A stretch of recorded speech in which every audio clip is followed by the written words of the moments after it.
안녕하세요. 보험금 팔례방입니다. 사망 2일 전 딸 생일 여행을 다녀왔고 사망 당일 정상 근무를 하였으며 자살 암시성 유서를 남기지 않았고 정신과 치료 이력이 없다면 실적으로 추락할 가능성이 있는 경우 자살 사망 보험금은 지급되는지 여부에 대하여 금감원 제2021-20호 토대로 면밀히 이 사건을 들여다보겠습니다. 우선 기초사실에 의하면 피보험자 망인은 여러 건의 종신보험과 재사망 특약을 함께 가입하였습니다. 그런데 보험기간 중에 옥상층에서 알 수 없는 원인으로 추락하여 사망하였습니다.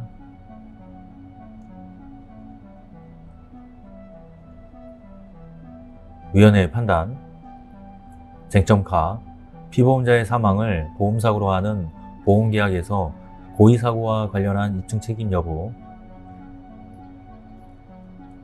먼저 수익자로서는 보험사고가 사고의 외형이나 유형상 피보험자의 과실 또는 제3자의 고의 또는 과실 혹은 기타 예측할 수 없는 원인에 의하여 발생할 가능성이 있다거나 그것이 일반적인 과정으로는 전혀 기대나 회피할 수 없는 결과를 가져올 수도 있다는 것을 증명하고 객관적 정황상 고의에 의한 사고라는 것이 불명확한다면 이른 사고의 우연성에 관한 입증을 다한 것으로 보기 상당하고, 달리 보험자로서는 그 사고가 피보험자의 고의에 의하여 발생한 것이라는 점을 일반 평균인의 상식에서 합리적 의심할 여지가 배제될 정도의 명백한 주의 정확 사실로 증명하여야 상해사망보험금 또는 재해사망보험금 지급 책임을 면하게 됩니다.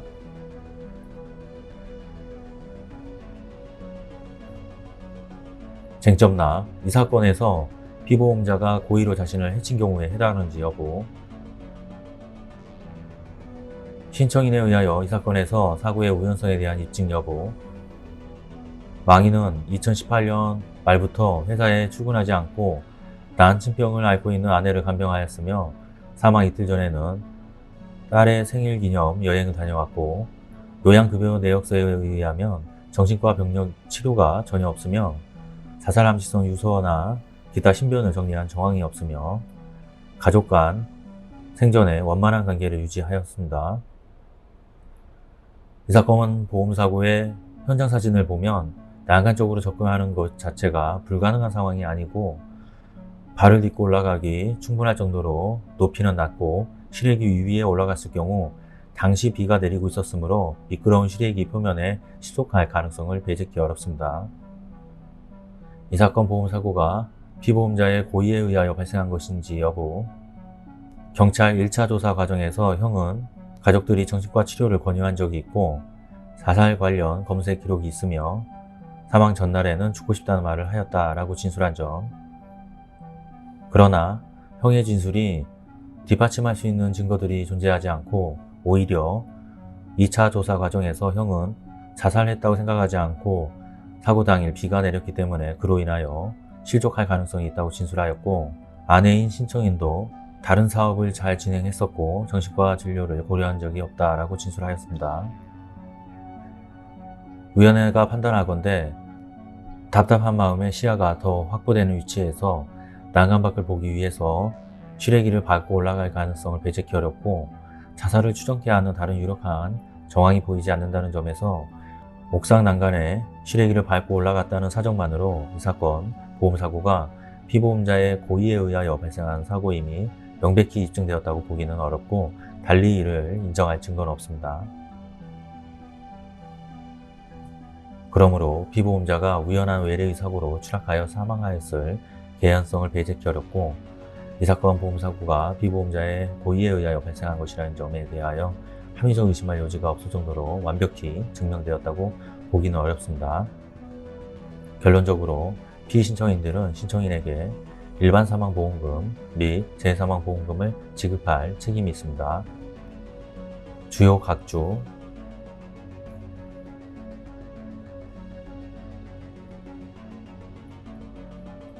평가. 통상의 자살자들이 사망 직전에 의류를 구입하거나 풀을 뽑거나 일반적인 대화나 문자를 나누거나 심지어 웃는 사람도 있을 정도로 곧 있을 자살 시도를 실패하지 않기 위해 자살 시도에 표시를 내지 않는 경우가 상당하므로 신청인 측으로서는 객관적으로 모아 피보험자가 우연히 발생하고 전혀 기대나 회피할 수 없는 과정을 통해 추락사의 발생이 가능하였다는 점에 대하여 망인이 평소 습관이나 흡연 목적 등이 아닌 왜 뜬금없이 비가 내리는 와중에 옥상에 미끄러운 시래기 위에 올라갔어야 하는지에 대하여 일반 평균인의 시각에서 합리적으로 이해나 수긍할 수 있을 정도로 증명하여야 하는 바 위 위원회의 단순히 답답한 마음에 시야가 더 확보되는 위치에서 난간 밖을 보기 위해서 시래기를 밟고 올라갔을 가능성이라는 설시는 의사제어 능력의 미약 상태 등에 만취하였다는 특별한 사정도 없이 시래기가 많은 난간 부분도 많은데 굳이 비로 젖은 시래기 위로 올라갔다는 반론은 논리성의 빈약함이 드러나고 경찰 조사 과정에서 망인의 형이 구체적으로 불리한 정황을 진술하였고 이는 사고 시점으로부터 근접한 시점이기 때문에 허구로 만들어내기 어려운 내용들이고 이후 전문가 등으로부터 조언을 듣고 경찰에서 재조사 청구를 하여 경찰 2차 조사 당시 판이하게 다른 내용을 가족들이 진술하는 모습을 엿볼 수 있고 이는 오염된 진술로도 보일 여지도 있으며 당해 사건 사고의 형사가 망인이 인터넷에 자살 관련 검색을 하였는지에 대한 압수수색 영장 신청을 해태하였는지 아니면 수색을 하였는데 관련 검색어가 나오지 않았는지 그 여부가 불분명하나 통상 유관이나 부검감정서에서 타살 혐의나 추락 이외의 외상, 즉 방어흔, 액살흔 등이 기재되지 않았다면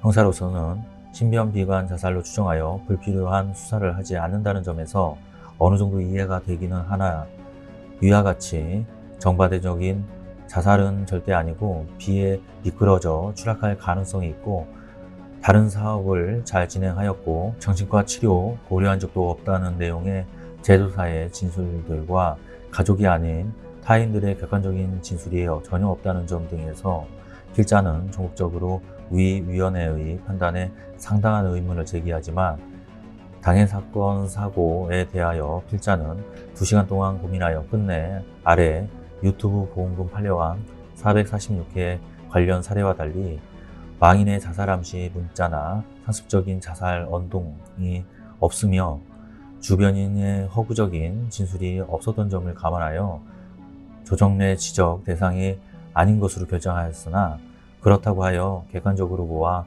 우연한 외래의 사고로 인정하는 것은 아니다 할 것입니다. 관련 사례 내용은 다음과 같습니다. 마치겠습니다. 긴 시간 시청해 주신 점 고맙습니다.